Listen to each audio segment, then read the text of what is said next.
ചിലപ്പോൾ മാറിയേനെ. ഇപ്പോൾ എന്തായാലും നിലവിൽ അധികം ആളുകൾക്കൊന്നും പരിക്കേറ്റിട്ടില്ല. എന്നാൽ 2 പേർക്ക് നിസ്സാര പരിക്കേറ്റിട്ടുണ്ടെന്നാണ് ഇപ്പോൾ അറിയാൻ കഴിയുന്ന വിവരങ്ങൾ. അർജുന, കാർത്തു അല്പം മുന്നേ കാർത്തു പറഞ്ഞൊരു കാര്യമുണ്ട്. 3 ആഴ്ച മുന്നേ മന്ത്രി വി എൻ വാസവനും ആരോഗ്യമന്ത്രിയും യോഗം ചേർന്ന് നടപടികൾ എടുത്തു എന്ന്. അതായത് അവർക്കറിയാം ഇത് പഴകിയ കെട്ടിടമാണെന്ന് ഉള്ള കാര്യം. അങ്ങനെയാണെങ്കിൽ ഈ വരുന്ന സാധാരണക്കാർക്ക് മനസ്സിലാവില്ല ഇത് പഴകിയതാണോ, ഇത് ഇടിഞ്ഞു പൊളിഞ്ഞു വീഴുമോ എന്നുള്ളതൊക്കെ. വളരെ സാധാരണപ്പെട്ട കൂട്ടിരിപ്പുകാരാണ് ഈ അപകടത്തിൽ പെട്ടത്.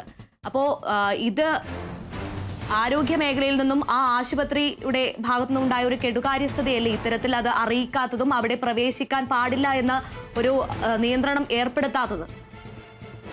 അർജുന, അത് തന്നെയാണ് പറഞ്ഞത്. മന്ത്രി വി എൻ വാസവൻ ഇത് അടച്ചിട്ടിരുന്ന ഒരു കെട്ടിടമാണ്, എന്തിനാണ് ആളുകൾ ഈ കെട്ടിടത്തിന് സമീപത്തേക്ക് എത്തിയതെന്നുള്ള കാര്യം അറിയില്ല എന്നാണ് മന്ത്രി വി എൻ വാസവൻ പറഞ്ഞത്. നിലവിൽ ഈ കെട്ടിടം പൂട്ടിക്കിടന്ന കെട്ടിടമാണ്. നിലവിൽ അവിടെ ശുചിമുറി പ്രവർത്തനരഹിതമായിരുന്നോ എന്നത് ആ കാര്യത്തിൽ നമ്മൾക്കിപ്പോൾ വ്യക്തത ലഭിച്ചിട്ടില്ല. നിലവിൽ ഈ കെട്ടിടം പൂട്ടിക്കിടന്നതാണ്. പഴകിയ സ്ട്രക്ചറും അതുപോലെയുള്ള മറ്റ് സാമഗ്രികളും ആശുപത്രിയുമായി ബന്ധപ്പെട്ട മറ്റ് കാര്യങ്ങളും സൂക്ഷിച്ചിരുന്ന കെട്ടിടമാണിത്. നിലവിൽ ഈ കെട്ടിടത്തിൽ യാതൊരു പ്രവർത്തനങ്ങളും നടന്നിരുന്നില്ല. ഈ 10, 11, 14 വാർഡുകളിലുള്ള രോഗികൾക്ക് ഉപയോഗിക്കുന്നതിനായി 10ാം വാർഡിന്റെ മുകളിലത്തെ നിലയിൽ ശുചിമുറികൾ ഉണ്ടായിരുന്നു. ഈ ശുചിമുറിയാണ് ഈ വാർഡുകളിലുള്ള രോഗികളും അതുപോലെ കൂട്ടിരിപ്പുകാരും ഉപയോഗിച്ചിരുന്നത്. നിലവിൽ 14 ഈ തകർന്നു വീണ കെട്ടിടത്തിന്റെ സമീപമുള്ള ശുചിമുറി അടക്കം പൂട്ടിക്കിടക്കുന്ന സാഹചര്യമാണ്. എന്നാൽ ആളുകൾ എന്തിനാണ് ഇവിടേക്ക് എത്തിയതെന്ന കാര്യത്തിൽ വ്യക്തതയില്ലെന്നാണ് മന്ത്രി വി എൻ വാസവനും അതുപോലെ തന്നെ ആരോഗ്യമന്ത്രി വീണ ജോർജും നേരത്തെ അറിയിച്ചിരുന്നത്. എങ്കിലും ഇപ്പോൾ ആളുകൾ ഈ കെട്ടിടത്തിന്റെ അടുത്ത് നിന്നിരുന്നവർക്കാണ് ഇപ്പോൾ പരിക്കേറ്റിരുന്നത്. 2 പേർക്കാണ് ഇപ്പോൾ നിലവിൽ നിസ്സാരമായി പരിക്കേറ്റിരുന്നു എന്ന കാര്യം പുറത്തു വരുന്നത്. ഇനി ആളുകൾ ഇതിനുള്ളിൽ കുടുങ്ങിക്കിടക്കുന്നുണ്ടോ, അതുപോലെ തന്നെ ആളുകൾ ഇതിനടുത്തുണ്ടായിരുന്നോ, എത്ര പേർ ഈ സമീപ സ്ഥലത്ത് ഈ അപകടം നടക്കുമ്പോൾ ഉണ്ടായിരുന്നു എന്നത് കാര്യത്തിൽ വ്യക്തത വന്നിട്ടില്ല. എങ്കിലും നിലവിൽ പോലീസും ഫയർഫോഴ്സും ചേർന്ന് അവിടെ പരിശോധന തുടർന്നുകൊണ്ടിരിക്കുകയാണ്. ഉടനടി തന്നെ അവിടെ മന്ത്രി വി എൻ വാസവനും ആരോഗ്യമന്ത്രി വീണ ജോർജും എത്തി കാര്യങ്ങൾ വിലയിരുത്തിയിരുന്നു. ഈ കെട്ടിടവുമായി ബന്ധപ്പെട്ട കാര്യങ്ങളാണ് മന്ത്രി വീണ ജോർജും അതുപോലെ തന്നെ ആരോഗ്യമന്ത്രി വി എൻ വാസവനും അറിയിച്ചിരുന്നത്. ഇപ്പോൾ ആരോഗ്യമന്ത്രി വീണ ജോർജ് പറയുന്നത് അപകടവുമായി ബന്ധപ്പെട്ട കാര്യങ്ങൾ പരിശോധിച്ച് ഉടൻ തന്നെ അതിന് മറുപടി നൽകുമെന്നാണ് ആരോഗ്യമന്ത്രി വീണ ജോർജ് പറഞ്ഞിരിക്കുന്നത്. എന്നിരുന്നാലും ഇപ്പോൾ ഈ കെട്ടിടവുമായി ബന്ധപ്പെട്ട കാര്യങ്ങളെ സംബന്ധിച്ച് ഇവിടെ പ്രവർത്തിച്ചിരുന്ന എല്ലാ ഈ പ്രവർത്തിച്ചിരുന്ന കാര്യങ്ങളെല്ലാം തന്നെ പുതിയ ബ്ലോക്കിലേക്ക് മാറ്റാനുള്ള നടപടികൾ പുരോഗമിക്കുന്നതിനിടെയാണ് നിലവിൽ ഇപ്പോൾ ഈ കെട്ടിടം തകർന്നു വീണത്. അർജുന, വലിയ അപകടം ആണ് ഒഴിഞ്ഞു മാറിയത് എന്ന് വേണമെങ്കിൽ പറയാം. എന്നിരുന്നാലും അപകടത്തിൽപ്പെട്ട 2 പേർക്കുള്ള ഉത്തരം മെഡിക്കൽ കോളേജും ആരോഗ്യ വകുപ്പും പറയേണ്ടിയിരിക്കുന്നു. അതിനുള്ള ചർച്ചകൾ പുരോഗമിക്കുകയാണ്. നിലവിൽ രക്ഷാപ്രവർത്തനം അവിടെ നടന്നുകൊണ്ടിരിക്കുകയാണ്. ഒരു കുട്ടിയടക്കം 2 പേർക്കാണ് നിലവിൽ പരിക്കേറ്റതെന്നാണ് വിവരം. സാരമായ പരിക്കെന്നാണ് ദൃക്സാക്ഷികൾ പറയുന്നത്. പഴയ സ്ട്രക്ചറുകളും വീൽ ചെയറുകളും മറ്റും സൂക്ഷിച്ചിരുന്ന ഭാഗം കൂടിയുള്ള കെട്ടിടമാണ് പൊളിഞ്ഞു വീണത്. ഉപയോഗശൂന്യമായ കെട്ടിടമാണെന്ന് മന്ത്രിമാർ പറഞ്ഞു കഴിഞ്ഞു. അതുമായി ബന്ധപ്പെട്ട കാര്യങ്ങൾ 3 ആഴ്ച മുന്നേ മന്ത്രി വി വാസവനൊപ്പം ആരോഗ്യമന്ത്രിയും യോഗം ചേർന്ന് നടപടികൾ എടുത്തിരുന്നു. പുതിയ ബ്ലോക്കിലേക്ക് മാറ്റുന്നതടക്കമാണ് ചർച്ച ചെയ്തത്. ആ സാഹചര്യത്തിന്റെ പശ്ചാത്തലത്തിലാണ് നിലവിൽ ഇത് വലിയൊരു അപകടം ഉണ്ടായത്. വളരെ ദാരുണമായ സംഭവമാണ്. നിലവിൽ ആളുകൾ അവിടെ തടിച്ചുകൂടിയിരിക്കുകയാണ്. 104ഓളം ആളുകളെ മറ്റ് വാർഡുകളിലേക്ക് മാറ്റി പാർപ്പിച്ചിട്ടുണ്ട്.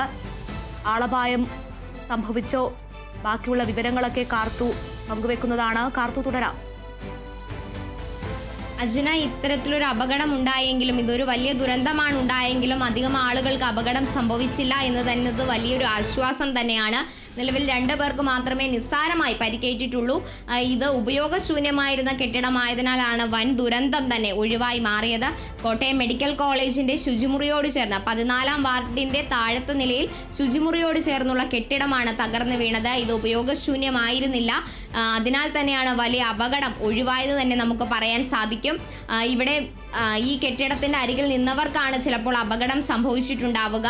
ഇനി ആരെങ്കിലും ഈ കെട്ടിടത്തിന്റെ സമീപത്തുണ്ടായിരുന്നോ അതോ ഈ കെട്ടിടത്തിന്റെ അവശിഷ്ടങ്ങൾക്കിടയിൽ കുടുങ്ങിക്കിടക്കുന്നുണ്ടോ എന്നതിൽ വ്യക്തതയില്ല. നിലവിൽ എന്തായാലും പോലീസും ഫയർഫോഴ്സും നാട്ടുകാരും ചേർന്ന് അവിടെ പരിശോധന തുടരുകയാണ്. ഇതുമായി ബന്ധപ്പെട്ടാണ് ഇപ്പോൾ കൂടുതൽ വിവരങ്ങൾ പുറത്തു വന്നുകൊണ്ടിരിക്കുന്നത്. കൂടാതെ തന്നെ മന്ത്രി വി.എൻ. വാസവനും അതുപോലെ തന്നെ ആരോഗ്യമന്ത്രി വീണ ജോർജും സംഭവ സ്ഥലത്തെത്തി രക്ഷാപ്രവർത്തനം പുരോഗമിക്കുന്നുണ്ട്. കൂടാതെ തന്നെ ഇനിയും ഇതുമായി ബന്ധപ്പെട്ട കൂടുതൽ വിവരങ്ങൾ ലഭ്യമാകേണ്ടതുണ്ട്. എങ്കിലും നിലവിൽ അധികം ആളുകൾക്കൊന്നും അപകടം സംഭവിച്ചില്ല എന്ന് തന്നെയാണ് കരുതേണ്ടത്. നിലവിൽ 2 പേർക്ക് മാത്രമേ നിസ്സാരമായ പരിക്കേറ്റിട്ടുള്ളൂ. എന്നിരുന്നാലും ഇവർ എന്തിനു വേണ്ടിയാണ് ഈ കെട്ടിടത്തിന്റെ അടുത്തേക്ക് എത്തിയതെന്ന് വിവരമില്ല.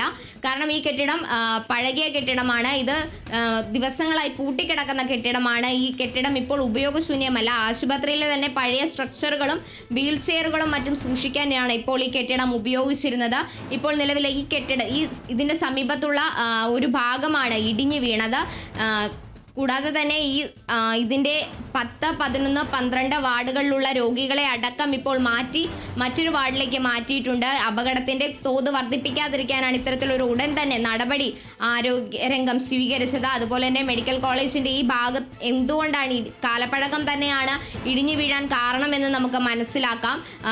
ഇതുമായി ബന്ധപ്പെട്ട് മറ്റൊരു ബ്ലോക്ക് തന്നെ പുതിയ കിഫ്ബി ഫണ്ട് ഉപയോഗിച്ച് മറ്റൊരു ബ്ലോക്ക് നിർമ്മിച്ച് ഇവിടെ നടന്നിരുന്ന നടപടികളെല്ലാം തന്നെ അല്ലെങ്കിൽ ഈ ക്രമീകരണങ്ങളെല്ലാം തന്നെ മറ്റ് ബ്ലോക്കിലേക്ക് മാറ്റാനുള്ള നടപടികൾ പുരോഗമിക്കുകയാണ്. ഈ കെട്ടിടം തകർന്നു വീണതിന് ശേഷമാണ് ഇപ്പോൾ മന്ത്രി വി.എൻ. വാസവനും ആരോഗ്യമന്ത്രി വീണ ജോർജും പ്രതികരിച്ചത്. ഇപ്പോൾ ഈ കെട്ടിടം ഉപയോഗശൂന്യമല്ല. നിലവിൽ ഈ 10, 11, 14 വാർഡുകളിലെ രോഗികൾക്ക് ഉപയോഗിക്കുന്നതിനായി ശുചിമുറി 10ാം വാർഡിൽ തന്നെ ഉണ്ടായിരുന്നു. എന്തിനാണ് ആളുകൾ ഇവിടേക്ക് എത്തിയതെന്ന കാര്യത്തിൽ വ്യക്തതയില്ല. അത് പരിശോധിക്കും. അതുപോലെ തന്നെ എന്താണ് ഇത്തരത്തിലുള്ള ഇപ്പോൾ ഒരു കെട്ടിടം ഇടിഞ്ഞു വീഴാൻ ഇടയായ സാഹചര്യം എന്താണെന്ന് പരിശോധിച്ച് കൃത്യമായ മറുപടി നൽകുമെന്ന് തന്നെയാണ് മന്ത്രി വീണ ജോർജും പറഞ്ഞിരിക്കുന്നത്. ഇപ്പോൾ നിലവിൽ മന്ത്രി വീണ ജോർജും വി.എൻ. വാസവനും സംഭവ സ്ഥലത്തുണ്ട്. കൂടാതെ തന്നെ പോലീസും നാട്ടുകാരും ഫയർഫോഴ്സും എല്ലാം ചേർന്ന രക്ഷാപ്രവർത്തനം അവിടെ പുരോഗമിച്ചുകൊണ്ടിരിക്കുകയാണ്. കോട്ടയം മെഡിക്കൽ കോളേജിന്റെ ഉപയോഗശൂന്യമായ 14ാം വാർഡിനോട് ചേർന്നുള്ള കെട്ടിടമാണ് പൊളിഞ്ഞു വീണത്. ഇതിൽ ശുചിമുറി നിലനിന്നിരുന്ന ഭാഗമാണ് താണിപ്പോൾ അപകടം സംഭവിച്ചിരിക്കുന്നത്. ഈ ശുചിമുറിയുടെ അല്ലെങ്കിൽ കെട്ടിടത്തിനോട് ചേർന്ന് നിന്നിരുന്ന ആളുകൾക്കാണ് നിലവിൽ അപകടം സംഭവിച്ചത്. ഇതിന് സമീപം നിന്ന 2 പേർക്കാണ് ഇപ്പോൾ നിസ്സാരമായ പരിക്കേറ്റത്. ഇവരെ രക്ഷപ്പെടുത്തി ഇപ്പോൾ ആശുപത്രിയിലേക്ക് മാറ്റി അവർക്കുള്ള ചികിത്സാ നടപടികളെല്ലാം നൽകി കഴിഞ്ഞിരിക്കുകയാണ്. ഇനിയും ആളുകൾ കുടുങ്ങിക്കിടക്കുന്നുണ്ടോ എന്ന കാര്യത്തിൽ വ്യക്തതയില്ല. എങ്കിലും രക്ഷാപ്രവർത്തനം അവിടെ നടത്തിക്കൊണ്ടിരിക്കുകയാണ്. ഇനി ആരെങ്കിലും ഈ കെട്ടിടാവശിഷ്ടങ്ങൾക്കിടയിൽ ഉണ്ടോ എന്നറിയാൻ വേണ്ടി പോലീസും ഫയർഫോഴ്സും ചേർന്ന് രക്ഷാപ്രവർത്തനം പുരോഗമിക്കുന്നുണ്ട്. അവിടെ തിരച്ചിൽ നടത്തുകയാണ്. ഇപ്പോൾ നിലവിൽ എന്തായാലും 2 പേർക്ക് മാത്രമാണ് നിസ്സാരമായ പരിക്കേറ്റു എന്ന വാർത്ത പുറത്തു വരുന്നത്. കുറച്ച് മുമ്പാണ് ഈ കെട്ടിടം കോട്ടയം മെഡിക്കൽ കോളേജിന്റെ 14ാം വാർഡിനോട് ചേർന്നുള്ള കെട്ടിടം തകർന്നു വീണത്. അർജുന, എന്തുതന്നെയായാലും ഈ പഴയ കെട്ടിടത്തിലേക്ക് സ്വാഭാവികമായി ആളുകൾ ദിനം പ്രതി പോകുന്ന ഒരു കാഴ്ച ഉള്ളതുകൊണ്ട് തന്നെയായിരിക്കും ഇന്നും അതേ രീതിയിൽ ആളുകൾ അവിടെ എത്തിയിട്ടുണ്ടാവുക. ഇത്തരത്തിൽ ഒരു തരത്തിലുമുള്ള കാര്യങ്ങളും അവർക്ക് അറിഞ്ഞു കാണില്ല. കാരണം അവർ കൂട്ടിരിപ്പിനായി വന്നതാണ്. അവരുടെ വേണ്ടപ്പെട്ടവർ ആ ആശുപത്രി കിടക്കയിൽ ഉള്ളവരാണ്. ഇതുമായി ബന്ധപ്പെട്ട ഒരു കാര്യങ്ങളും അറിയാത്ത സാധാരണപ്പെട്ട ആളുകൾ. എന്നാൽ ഇതിന്റെ ഉന്നതിയിലിരിക്കുന്ന ആളുകൾക്ക് അവിടെ നിയന്ത്രണം ഏർപ്പെടുത്താവുന്ന കാര്യമായിരുന്നു. പക്ഷേ അത് ചെയ്തില്ല. ഗുരുതര വീഴ്ചയാണ് ആശുപത്രിയുടെ ഭാഗത്ത് നിന്ന് ഉണ്ടായതെന്ന് അനുമാനിക്കാമോ?